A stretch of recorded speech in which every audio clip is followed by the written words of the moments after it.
Howdy. Good to be back home, and I say that after spending 7 years at Texas A&M, getting a bachelor's degree and a master's degree, and then being back in San Antonio for 10 years after being raised here for 18 years, then being back in College Station the past 7.5 years. College Station's near and dear to my heart, but nothing will replace San Antonio. People ask me what I miss most about San Antonio, and I tell them that I miss two things. I miss the people, and I miss the Mexican food. And so if anybody would like to be an entrepreneur and open a fine Mexican delicatessen in College Station, Texas, I promise you I will be your greatest supporter. I was back at O'Connor just a few months ago to speak to some of their high school students, and I absolutely had no idea where I was when I got onto Bandera Road. I'm embarrassed to say that because I spent a good part of my life out here. There is Ward Elementary that sits on the edge of my family's ranch, soon to be a sister school with Jefferson Elementary, our middle school being out there. That sits on our family ranch, and so I spent a great deal of time out there, and I can remember growing up driving down Bandera Road, and I remember just a few things. The Texas Star Inn. I remember Leon Valley Elementary, which is now the home of your office, correct? And then I remember Dairy Queen, and then we would turn on Braun Road. That is actually named after my great-grandmother's family, Edna Braun. And then we would pass Braun Hall. And those are the only four things I recall driving out Bandera Road. It has changed quite a bit. So when I came out to O'Connor a couple of months ago, I actually had to stop and ask for directions. And that's quite embarrassing when this is your family's heritage. Again, great to be back at home. I always love speaking in a district where I'm comfortable wearing boots, because I figure if the superintendent can wear boots at a black tie gala at the Hyatt Hill Country, I can sure wear it in the ag facility at O'Connor High School. Thank you so much for having me. It's a pleasure to be here tonight. Pleasure to get Grady's barbecue. When you work at Marshall High School, what a perk to be able to run to Grady's and grab some great barbecue, grab some incredible catfish and some great sweet tea, which I have chosen to consume a great deal of tonight. Last night I actually spent from 2:15 to 4:30 in the morning talking to an A&M student. Woke up this morning and continued that conversation from 10 o'clock until 12:30. I'm driving back tonight, and so that amount of caffeine, if it doesn't work here, it's going to work elsewhere in my body, and I'll have to make frequent stops. Great to be down the road from Marshall High School. I'm a product of Glen Oaks Elementary, of Patton F. Middle School, Holmes High School, and then was able to work at Marshall for almost 10 years and do Young Life at Clark High School. So again, incredible to be back in an environment that you're very, very familiar with, but yet looks a lot different than when you grew up in this district. And so I come back home. I'm not far down the road from Marshall High School. As you heard, I have a bachelor's degree and a master's degree in education from Texas A&M. Neither one of them were teaching certified. I got a bachelor's degree. I didn't know what I wanted to do with that, and so I got a master's degree. I didn't know what I wanted to do with that, so I moved back home.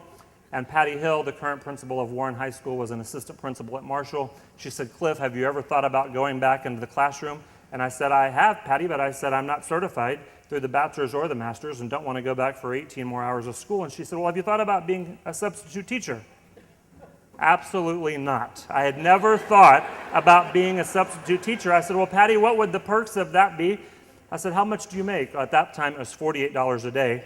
Not really, really appealing. I said, "What do I have to do to become a substitute teacher?" She said, "Well, you have to take 6 hours of class," and I could handle that. She said, "You have to have a bachelor's degree." I had accomplished that. And she said, "You have to take a test." And I said, "What's the test about?" And she said, "Well, it's called a TB test." And I said, "Okay, I think I can handle that." Got the TB test, I passed, and lo and behold, for one semester, what I thought and what Patty thought would be one semester of observing, in essence, high school kids and then applying that to my motivational speaking, God had different plans, and I was at Marshall for almost 10 years as a substitute teacher. Now, by the time I had finished subbing, I was making a whopping $60 a day. Not too shortly into my Marshall tenure, I had my own master key because Patty got tired of giving me a different key every day to a different classroom. I had my own parking space, which at Marshall High School was a premium at that time. And I then would get a faculty and staff shirt each year, and the colors were maroon and white, and I'm somehow affiliated with those colors and seem to value and appreciate them immensely. And so there I was at Marshall High School for 10 years as a substitute teacher. And I want you to just try to fathom in your mind how many times people asked me the question, "Why are you just a substitute teacher?" And it wasn't a question asked out of curiosity. It was a very, very demeaning question sometimes. And I got tired of answering that question. So I told him I had 2 job interviews and that the 2 job interviews didn't go very well. And because those 2 job interviews didn't go well, I relegated myself to the status of being a substitute teacher. Now, people who were incredibly inquisitive would then want to know about those 2 job interviews. So I had to tell him the first one was for a math teaching position. Now, do we have any math majors or teachers or specialists in the room? I told them the first one was for a math teaching position, and the principal and the head of the math department sat me down, and they wanted to know how I would effectively relate that subject to young people. And I said, you have to put the subject matter into terms that the high school students understand. And they said, well, then give us an example. I said, okay. He's teaching her arithmetic. He said it was his mission. He kissed her once, he kissed her twice, and said, now that's addition. And as he added smack by smack and silent satisfaction, she sweetly gave those kisses back and said, now that's subtraction. Then he kissed her and she kissed him without an explanation. Both together smiled and said, now that's multiplication. Well, then her dad appeared upon the scene and he made a quick decision. He kicked that boy 3 blocks away and said, now son, that's long division. Some water. So then they'd want to know about the second job interview. The second job interview I had to tell them was for a baseball coaching position. Some of you are very familiar with my dad, who worked in Northside from about 1967 or so until 2001, and he was a baseball coach at Holmes High School for many years and then was a counselor at Patton F for seems like eternity. Well, he's got a great baseball background and was a head baseball coach and a member of the St. Mary's Hall of Fame, and I have to tell them now about my interview as a baseball coaching position. The principal and the head of the athletic department sat me down and wanted to know how I would effectively relate that sport to the young men I'd be coaching. And I said, well, I explained it very carefully, therefore they have to listen very carefully. And they said, what are you talking about? I said, I explain baseball like this. You got 9 guys in and 9 guys out to start the game. The guys are in are trying to go in and not make out, so when they come in, they don't have to go out. And the guys are out are trying to get the guys in out so they can come in. So in a typical inning, the team that's in, so the first guy that's in out, he makes out. He comes in, the second guy that's out, he makes out. He comes in, then the third guy that's out, he makes out. He comes in, the team that's in goes out, and the team that's out comes in. So then the team that's in is out is trying to get the team that's out's in out. Now, for purposes of clarification, if the team was in first, has scored the same amount of runs, the team was out first, and each has been in and out 9 times, you have to go into extra innings. Again, that means the team is in first, back in, the team is out first, back out, and the game is not going to go much further. The 10th inning starts in a typical fashion. The team that's in, the first guy that's in out, he makes out. He comes in, the second guy has to go out, he makes out. He comes in, then the third guy that's out, he makes out. He comes in, the team that's in goes out, and the team that's out comes in. So the team that's in, it's out, trying to get the team that's out's in out. Now, if the first 2 guys in the team that's in go in and make outs, the third guy in the team knows that if he goes in and makes an out, he has to come in, his team has to go out, and the team that's out has to come in. So the third guy does not want to go in and make an out. So the third guy goes in and he hits the ball all the way out, and he runs around all the bases, and the team that's in goes out and carries him in. And those are the ins and outs of baseball.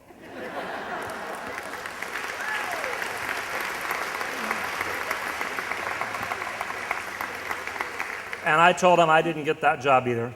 So after making up those 2 job interviews, I never, ever again interviewed for a job as a teacher.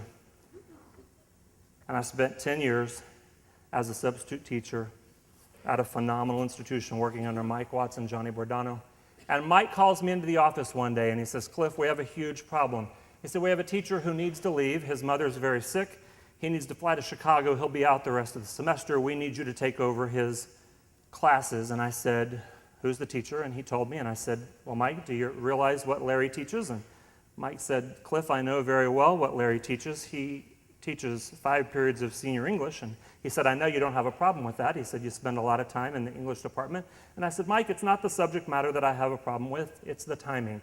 And Mike said, Cliff, the timing, there's only 2 weeks left in the spring semester. I don't see a problem with that. And I said, well, Mike, how quickly you forget about a disease called senioritis. Cliff, you're the only one we can think can handle this. Please, please take this assignment. And I take the assignment. And I muddle through the last 2 weeks of English 4 with these kids who are not very motivated. And on the last day, I asked them to pull out a piece of paper. I asked them to write their name on the top, to number it 1 through 4, and then I make this comment. You won't walk out of here today until you've turned this in. And they were furious. Most of them didn't have paper. They didn't have something to write with. We got that accomplished. And then, how many of you have an English background in here? There should be plenty of you. You have to give the prompt. And up on the board, I write the prompt. 3 simple words. I've learned that. I've learned that. And they had to fill in the blank for me 4 times, with 4 lessons they had learned about life while they were in high school. Here are my favorite. I've learned it's useless to make my bed every morning because I'm just going to get back in it later on. I've learned the policeman never pulls over the other guy when he speeds or breaks the law, only me.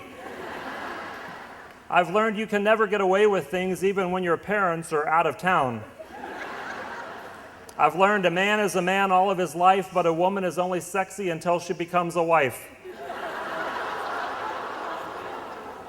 I've learned that most people have to learn the hard way.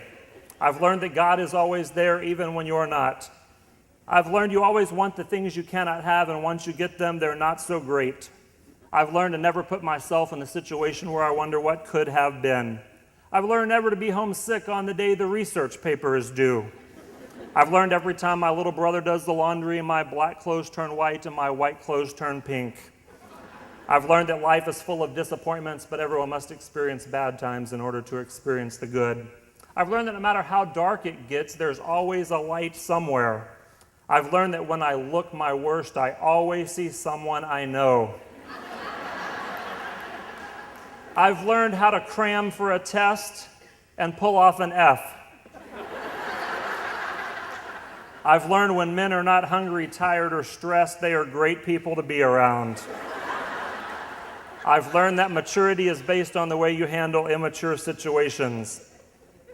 I've learned that for the weak man, happiness is defined by how others see you, and for the strong man, happiness is defined by how you see yourself. I've learned that crying is not something I can hide or should ever try to. I've learned the faster you want the traffic to move, the slower it goes. I've learned that those nights are the best times of your life might turn out to be the worst times of your life later on. I've learned that pain is inevitable, but misery is optional. I've learned that the best friend to have is the one who accepts you unconditionally. I've learned that people in high school are so wrapped up in a materialistic lifestyle that they have forgotten the true values that make a stylish person. I've learned that teachers know what we're going through and can be our friends. I've learned that every girl likes a joker, but they don't ever want to go out with him. I've learned that no matter how good of friends you think you are with someone, it's a whole other story when they are on drugs. I've learned that nothing can be gained without a sacrifice. I've learned that strength is born from pain. I've learned that if a guy says he loves you, remember that his actions speak much louder than his words.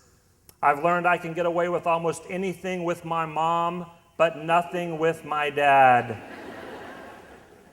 We usually take a vote on that when I'm with high school and college students, and it's 80% false, just in case you were wondering. We wouldn't have to vote on this one with high school and college students. I've learned I spend my parents' money much easier than I spend my own. I've learned never to pee on an electric fence. I've learned that no matter how hard you work for a coach, it's never good enough.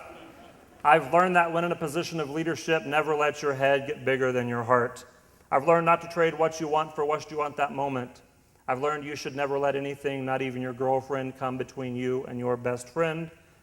I've learned that when you're 10 minutes early coming home, your parents don't care, but when you're 5 minutes late, you're grounded for a week. I've learned every time you meet a fine girl, she has a friend who looks a whole lot better and you wish you had met her first.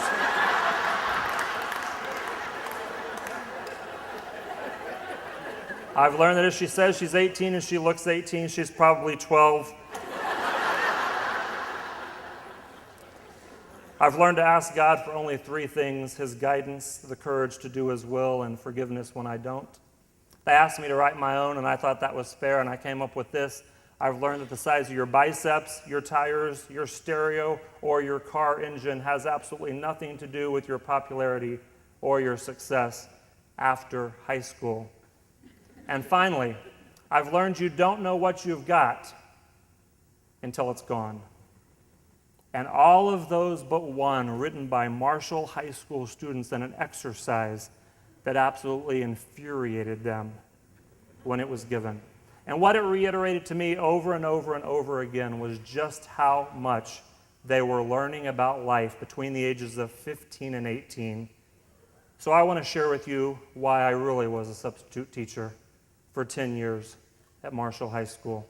In a period of one semester, I had 4 young men come to me.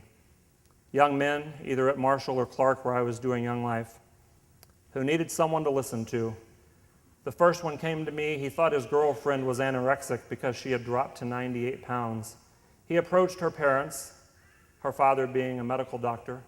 The parents refused to believe the young man, and the young man was right. Had a young man come to me who had seen his girlfriend beaten by her father and her arm had been broken in 2 places, and he didn't know what to do. Had a young man come to me who had maintained his virginity but had been sexually active, and his girlfriend thought she had genital herpes, and he didn't know what to do. And had a young man come to me the day after school was out when I was helping Mary Lou Fisher and some of the Marshall counselors do some paperwork. And he said, Cliff, because I let the students call me by my first name if they felt like that, he said, just wanted to tell you to have a good summer. And I could tell something was wrong, and I said, what's up? He just put his head down and he said, nothing. I said, what's going on? And he said, nothing. I just want you to have a good summer. I said, hold on. I took an index card and I wrote one of my favorite quotes by the author Og Mandino that said, I prayed. I didn't ask God for anything except for the strength and the courage to handle whatever comes up. I folded up the index card. I said, keep this in your wallet this summer. Little did I know he would open that index card before he exited the Marshall High School counseling office until I hear him sobbing profusely. Went over there and I said, what's up?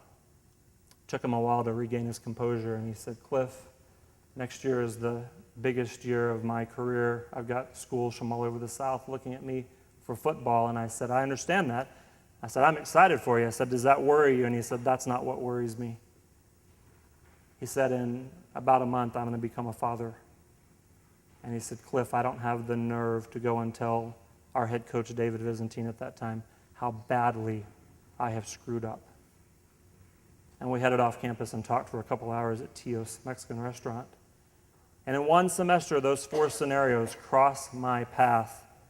I promise you they did not come to me because I had the answers. They came to me because I had the ability to listen, to be compassionate, and then to guide them in a direction where they could get further answers. And I look back at that semester making $48 a day, and I think that's a good indicator as to why I was a substitute teacher. But I can go a step further and pinpoint for you why for 10 years I made $48 to $60 a day. I called a young man one night, a stellar athlete from Marshall High School. His father answered. I asked for the young man. He said, Cliff, I just walked into his room. He said, as I walked in, he was in the process of slitting his wrist. So Cliff, when I walked in, he ran out. He said, I don't have the ability to chase him. The father was disabled. I jumped in my truck in the neighborhood of Hobby Middle School, Vance Jackson and Huebner. I drove down close to Marshall High School. Never driven that fast, and I've never prayed that hard. I made my way to their driveway. The 8-year-old brother is standing out there. I said, where are your parents? He said, they're out looking for him. I said, where did he head? And he said, he's off in that field. Fortunately, he had on a maroon leather jacket with crisp white sleeves. And I made my way as closely as I could to where he was. I jumped out of my truck. When I jumped out, he just started yelling, don't chase me. Do not follow me. And instantaneously, I had to make a decision. And I chose to disregard his wishes and to follow him. I caught up with him, held him for about 20 minutes as he sobbed profusely. And as I did, I made my way down the sleeves of his leather jacket, and he said, don't worry, when you started chasing me, I dropped him. It was almost 15 years ago, and that young man and I have a phenomenal relationship today.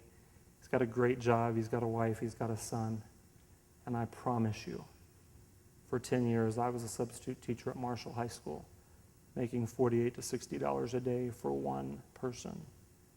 And many of you in this room have those stories. As administrators, staff members, as parents, as teachers and as volunteers. And throughout your career, whether that be for a couple of years, for 10 years, for 43 years in the Northside School District, you've got those stories. And you know why you're involved professionally or voluntarily in the field of education. For that, I thank you. My encouragement would be this: to value and appreciate what you have before it's too late. The last lesson I shared by the Marshall High School graduating senior, I learned you don't know what you've got until it's gone. I'd highly encourage you to value and appreciate what you have before it's too late. I'd encourage you to tell those people that mean the world to you how you feel about them. I had the awesome opportunity to teach a young man from Clark High School as a freshman, as a junior, and as a senior in ministry.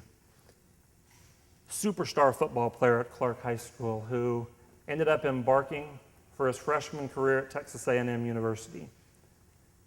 And 2 weeks after he leaves San Antonio to embark on his journey as a college student, his mom receives this and shares it with me. Dear Mom, Cliff does an activity in one of his speeches that pertains to priorities and perspectives. In that speech, he has you write down the 4 most important things in your life. Mine were God, family, friends, and fun. But throughout the activity, he takes each object away until you have nothing left at all. It makes you feel lonely and you feel as though you took everything for granted. But he then gives each gift back to you one by one to then let you know just how much each really means to you. Mom, I've thought about you more these past 2 weeks than I have for probably too long. I've even dreamed about you on occasion. I miss you, and it's not until now, away from home, I realize how much you really mean to me. It's like you've always said that it will take something major to happen before I wake up. Well, I've woken up somewhat anyhow. All the years of my life, I've had gifts given to me by God, but it's taken me 18 years to begin to truly appreciate them. I remember too many times that little things would set me off to yelling and screaming at you. I apologize. For all the times I never said a simple thank you, I apologize. I'm writing you this because I feel like I've never really said, I love you. And though the past is done and gone and the present is a time of learning, the future is what we make of it, and I know now to learn from my mistakes. And even though in the near future I may never get to live at home like I once did, I know in my heart that because you are who you are, that you'll be blessed with a home by God's side for all eternity and will never have such a precious gift than that of heaven. God bless a mother like you. You're my mom, and I love you, Matt. I want you to pretend like she never gets another letter the rest of her life. That the postman continually bypasses her mailbox. I've always believed that one letter would be enough. Barbara, would it? That one letter would be enough. I'd highly encourage you to value and appreciate what you have before it's too late. And I'd encourage you to seize every minute. No matter what your realm in the school that you're associated with, I'd encourage you to seize every minute. Irma Bombeck was asked one time, if you had your life to live over again, would you do anything different? And no was her answer, but then she began to think. If I had my life to live over again, I would have talked less and listened more. I would have invited friends over to supper, even if the carpet was stained and the sofa was faded. I would have eaten popcorn in the good living room and worried much less about the dirt when someone wanted to light a fire in the fireplace. I'd have taken the time to listen to my grandfather ramble about his youth. I'd have never insisted the car windows be rolled up on a hot summer day just because my hair had been teased and sprayed. I'd have burned the pink candle sculpted like a rose before it melted in storage. I'd have sat on the lawn and watched my children play and worried much less about the grass stains. I'd have cried and laughed less while watching television and more while watching life. I would have shared more of the responsibility carried by my husband. I'd have gone to bed when I was sick instead of pretending the earth would go into a holding pattern if I were not there for a day. I would have never bought anything just because it was practical, wouldn't show soil, or was guaranteed to last a lifetime. Instead of wishing away 9 months of pregnancy, I'd have cherished every moment and realized that the wonderment growing inside me was one of my only chances in life to assist God in a miracle. When my child kissed me impetuously, I would have never said, "Now later, go get washed up for dinner." There would have been more "I love yous" and there would have been more "I'm sorries." But mostly, given another shot at life, I would seize every minute. I would look at it and really see it. I would live it. And I would never, ever give it back. In the role you play at the particular school that you are associated with, I'd highly encourage you to value and appreciate what you have before it's too late, and for you to seize every minute. You see, you hold the future of our world in your hands, and what a greater thing there is to be entrusted with is the future. Finally, I'd say, I encourage you not to impress people and not to make an impression, but for you to make an impact and for you to impact people. My great friend, Dr. Rick Rigsby, shares the message all the time that we're in this life and in this world not to impress, but to impact. My senior year in college, my parents moved to Bernie. I've not had a chance to spend a whole lot of time there. But in the mail the other day, I received this. For those of y'all from Bernie, you'd be familiar with this. But here is 4 pages, 4 solid pages that are just a small sampling of letters written by former Bernie students to honor a 15-year principal in Bernie, Sam Champion. I have to pause when I read these letters because he made such an impact, and that makes such an impact on me. Always remember, you're here not to impress people, but to impact them. No matter what your role is with the school you're associated with, I encourage you to value and appreciate what you have before it's too late, to seize every minute, and not to make an impression, but to make an impact. As you make your way through this school and through life, you're going to find people who are unreasonable, illogical, and self-centered. Love them anyway. If you do good, people will accuse you of selfish, ulterior motives. Do good anyway. If you are successful, you will win false friends and true enemies. Succeed anyway. Honesty and frankness make you vulnerable. Be honest and frank anyway. The good you do today may be forgotten tomorrow. Do good anyway. The biggest people with the biggest ideas might be shot down by the smallest people with the smallest minds.